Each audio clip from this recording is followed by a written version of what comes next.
ઉત્તરાયણ પર્વને હવે માત્ર ગણતરીના કલાકો જ બાકી રહ્યા છે ત્યારે તમે લોકો જોઈ શકો છો બજારમાં જે જનવેદની છે એ ઉત્તરાયણની ધામધૂમપૂર્વક ખરીદી કરવા માટે નીકળી રહી છે। આપ બજારમાં જોઈ શકો છો વિવિધ જાતના પતંગો ફિરકીઓ બજારમાં જોવા મળી રહી છે અને આજે ઉત્તરાયણની પૂર્વ સંધ્યા છે તો જે ગ્રાહકો પણ ઉત્સાહભેર પતંગની ખરીદી કરી રહ્યા છે। તો આપણે એક દુકાનદારથી પૂછીશું કે આ વખતે પતંગમાં કઈ કઈ વેરાયટી જોવા મળી રહી છે। આ વખતમાં પતંગમાં ખંભાતી નળિયાદી ટુક્કલ અલગ અલગ વેરાયટીમાં મળી રહેશે અને આ વખતે ભાવ સારો છે માર્કેટમાં।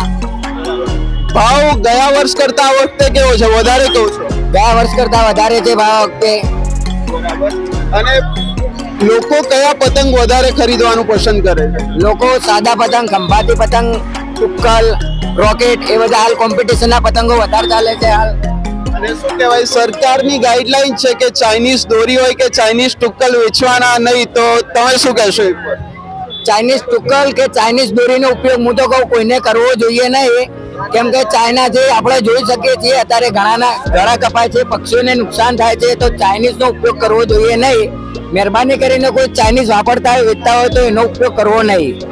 જે રીતે દુકાનદારો પણ અપીલ કરી રહ્યા છે કે ચાઇનીઝ દોરી હોય કે ચાઇનીઝ ટુક્કલ હોય એ યુઝ કરવાની ક્યાંક ને ક્યાંક એ લોકો પણ ના કહી રહ્યા છે।